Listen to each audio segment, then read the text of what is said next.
तो गौजिन को किसी ने जान से मारने की कोशिश की है, ये बात चारों ओर फैल चुकी है, जिसकी वजह से गॉड ऑफ एजुकेशन के बाहर लोगों की भीड़ लग गई है। सबको बस यही जानना है कि गौजिन को मारने की कोशिश आखिर किसने की, और फिलहाल ये भी कि इस वक्त गौजिन कहाँ है, कौन से हॉस्पिटल में एडमिट है। ओ के लिए भी लोगों की भीड़ को संभालना बहुत मुश्किल हो रहा है, मगर वो नहीं चाहता है कि गौजिन के एक्सीडेंट से रिलेटेड कोई भी बात लोगों को मालूम चले, क्योंकि लोग अभी तक नहीं जान रहे हैं कि उनके फेवरेट गौजिन को एमनेशिया हो गया है। इसलिए अब वो कोर्ट ऑफ एजुकेशन के बाकी इंस्ट्रक्टर को मीटिंग में बुलाकर कह देता है कि आप सबों को रिपोर्टर से दूर रहना चाहिए। किसी भी कीमत पे हमें उनके पूछे क्वेश्चंस पे कोई आंसर नहीं देना होगा। सारे इंस्ट्रक्टर तो की बात को मानकर चले जाते हैं, पर मिस मा जो कि बहुत शातिर है, वो उसे पर्सनली बातचीत करके गौजिन की कंडीशन के बारे में और भी कुछ जानना चाह रही होती है। वो तो उन्हें कुछ नहीं बताता है कि गौजिन को एमनेशिया हो गया है, पर ये लेडी भी समझ जाती है कि वो इनसे कुछ छुपा रहा है। इसी सब के बुनियाद पे ये अब मिस्टर पार्क को कॉल लगा देती है और यहाँ पर हमें मालूम चल जाता है कि मिस ओ मिस्टर पार्क से मिली हुई है। भले ही ये मिस्टर गौजिन के ऑफिस में काम करती है, पर यहाँ की सारी इन्फॉर्मेशन ये छुपकर मिस्टर पार्क तक पहुँच जाती रहती है। अब कॉल पे मिस ओ मिस्टर पार्क को बताती है कि जो भी कुछ न्यूज में दिखाया जा रहा है, बात बस उतनी सी नहीं है, मैटर और भी बड़ा है। मिस्टर पार्क को तो पूरी खुशी हो रही है कि आज उनका सबसे बड़ा दुश्मन गौजिन हॉस्पिटल के बेड पे पड़ा हुआ है। दूसरी सीन में अब हम मिस्टर कांग को बहुत घबराहट में बहुत सारे पैसों को बैग में डालते हुए देखते हैं। मिस्टर कांग बार बार किसी को जल्दी में कॉल लगाए जा रहे हैं, मगर वो शख्स इनकी कॉल को रिसीव ही नहीं कर रहा है। सीना याद से सुयंग की दी हुई ड्रेस को उसे वापस लौटाने के लिए होटल आती है, मगर रिसेप्शनिस्ट से उसे मालूम चलता है कि सुयंग इस वक्त होटल में नहीं है।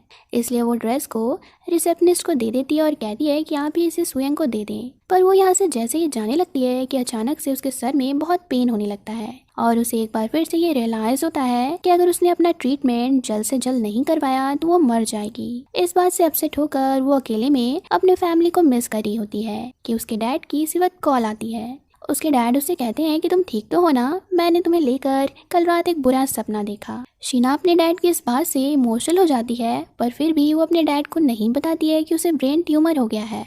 गौजिन तो टीवी पे अपने बारे में न्यूज़ देखकर हैरान हुए जा रहा होता है कि मैं इतना बड़ा आदमी हूँ कि मेरी एक्सीडेंट की खबर सुर्खियों में छाई हुई है। बट इसी वक्त एक बार फिर से उसके रूम में सुयंग आ जाती है। इस बार तो सुयंग उसे डायरेक्टली पूछ लेती है कि तुम्हें क्या हुआ है, तुम मुझे इग्नोर क्यों करे जा रहे हो। गौजिन उसे कहता है कि देखें, आप जो भी कोई हैं, फिलहाल के लिए आप मुझे याद नहीं आ रही हैं, क्योंकि मुझे एमनेशिया हो गया है। इसी वक्त गौजिन से मिलने के लिए एक लॉयर भी आ जाता है, जिसे वो नहीं भेजा है। अब लॉयर को देखकर सुयंग तो यहाँ से चली जाती है, मगर अभी भी सुयंग को बिलीव नहीं हो रहा है कि सच में गौजिन को एमनेशिया हो गया है। इसलिए अब वो अपने एक आदमी को फोन करके कहती है कि मुझे मिस्टर गौजिन की सारी मेडिकल इन्फॉर्मेशन चाहिए कि वो कैसे हैं और उन्हें अभी क्या हुआ है।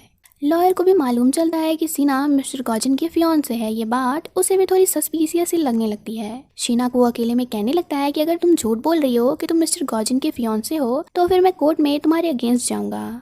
शीना तो लॉयर की बात को सुन के घबराने लगती है, बट इसी वक्त ओ आ जाता है और वो लॉयर को कहता है कि तुम्हें शीना पे शक करने की जरूरत नहीं है, क्योंकि वो झूठ नहीं कह रही है। लॉयर तो कैसे भी करके ओ की बात को समझ जाता है और यहाँ से चला जाता है, पर शीना को हैरानी होने लगती है कि वो मुझ पे बिना शक किए मुझे मिस्टर गौजिन के फियांसे इतनी आसानी से कैसे मान सकते हैं। अब बातों ही बातों में ओ शीना से भी कह देता है कि तुम गौजिन के फियांसे हो या नहीं, मेरे लिए सब मैटर नहीं करता है। मेरे लिए तो इम्पोर्टेंट ये है कि तुम हमेशा से उसके साइड रही हो। जिस दिन गौजिन का एक्सीडेंट हुआ उस दिन तुम ही उसे हॉस्पिटल लेकर आई। अगर तुम ऐसा नहीं करती तो शायद वो मर जाता। इसके बाद गौजिन से मिलने के लिए एक रिपोर्टर आता है। गौजिन तो सोया हुआ होता है और ये रिपोर्टर एक सीरियल किलर की तरह गौजिन के पास जा रहा होता है। जिसे गौजिन की आंख खुलती है तो वो इस पे अटैक कर देता है। सीना भी रूम में इस वक्त आ जाती है और उसे भी लगता है कि आदमी गौजिन को मारने के लिए आया है। वो भी इस रिपोर्टर से गौजिन को बचाने के लिए इसके सर पे मार देती है, जिससे रिपोर्टर के सर से खून बहने लगता है। अब इतनी मारपीट तो इन्होंने कर ली, मगर थोड़ी देर बाद जब सबको ये पता लगता है कि ये एक रिपोर्टर है और सिर्फ गौजिन का फोटो लेने के मकसद से ये यहाँ आया है, तो फिर सबका मुंह बन जाता है। गौजिन इसे कहता है कि अगर तुम्हें फोटो ही लेनी थी तो तुम सिंपली मुझे बता देते, चोरी छिपे आने की क्या जरूरत थी। फिर इसके फोन से गौजिन अपनी एक पिक क्लिक करके इसे खुद ही दे देता है। गौजिन के ऐसे बदले बिहेवियर से ये रिपोर्टर भी देखकर यहाँ पर शॉक रह जाता है। सीना 4-5 दिनों के बाद आज अपने रेंटेड हाउस में आती है तो उसकी फ्रेंड ओकी और उसका छोटा भाई एक साथ उसे मिलते हैं। सीना को शक हो जाता है कि ये दोनों एक दूसरे को डेट कर रहे हैं,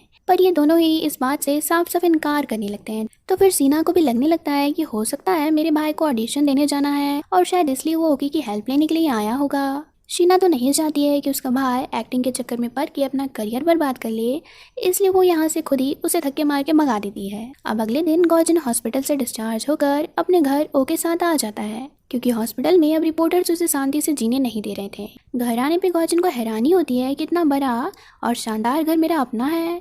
ओ भी गौजन को शीना के भरोसे यहाँ के लिए छोड़कर ऑफिस के काम से चला जाता है, मगर शीना ने तो घर में चारों ओर ओकी के हेल्प से पहले ही अपने सामानों को गौजन के सामानों के साथ ऐसे ऑर्गेनाइज कर रखा था जैसे कि एक कपल का सामान रखा होता है। इतना ही नहीं, शीना ने ओकी से एक ऐसा तलिस्मान मंगाकर घर में लगा दिया था कि जिसको गौजन जब भी देखेगा तो उसका बैड लक उसी समय से शुरू हो जाएगा, उसके साथ सब कुछ बुरा होने लगेगा। ओ के सामने तो शीना ऐसा बिहेव कर रही थी कि उसे गौजन की बहुत चिंता है, पर ओ के जाने के बाद वो फौरन ही गौजन के बैंड बजाना शुरू कर देती है। वो रात को अंधेरे में जानबूझकर फिश को ऐसे डरावनी तरीके से काटने लगती है जिसे गौजन को देखकर काफी डर लग जाता है। शीना उसे ये कहती है कि हनी, आपको तो फिश बहुत पसंद था, फिश से बना हुआ एक भी ऐसा डिश नहीं है जो आप चाव से नहीं खाते हो, जबकि इसका बिल्कुल ही उल्टा है। गौजन को फिश से बनी डिश तो दूर की बात है, गौजन को फिश की बदबू भी बर्दाश्त नहीं होती है। अब शीना को रिवेंज लेना है तो वो गौजन को यही फिश खिलाना चाहती है। गौजन शीना की वियर्ड बातों को सुनकर और उसके डरावने रवैये को देखकर डर जाता है और रूम में जाकर छुपने लगता है, मगर शीना तो उसे रूम में अकेले भी नहीं रहने देती है। वो उसे फिश खिलाने के लिए ले आती है, पर गौजन को अपने सामने इतना सारा फिश देखकर और उसकी बदबू से काफ़ी ज़्यादा वॉमिटिंग होने लगती है, जिसके बाद तो शीना को बहुत मज़ा आता है कि वो परेशानी में बहुत वॉमिटिंग किए जा रहा है। नेक्स्ट डे गौजन शीना के साथ ऑफिस जाती है और आज तो ऑफिस के सारे लोग ही गौजन के रवैये को देखकर हैरान रह जाते हैं, क्योंकि मिस्टर गौजन आज सबसे पोलाइटली हंसकर बात कर रहे हैं। ये देखकर लोगों को शक होने लगता है कि आखिर मांजरा क्या है, कब से गौजन इतना मैनर में रहने लगा है।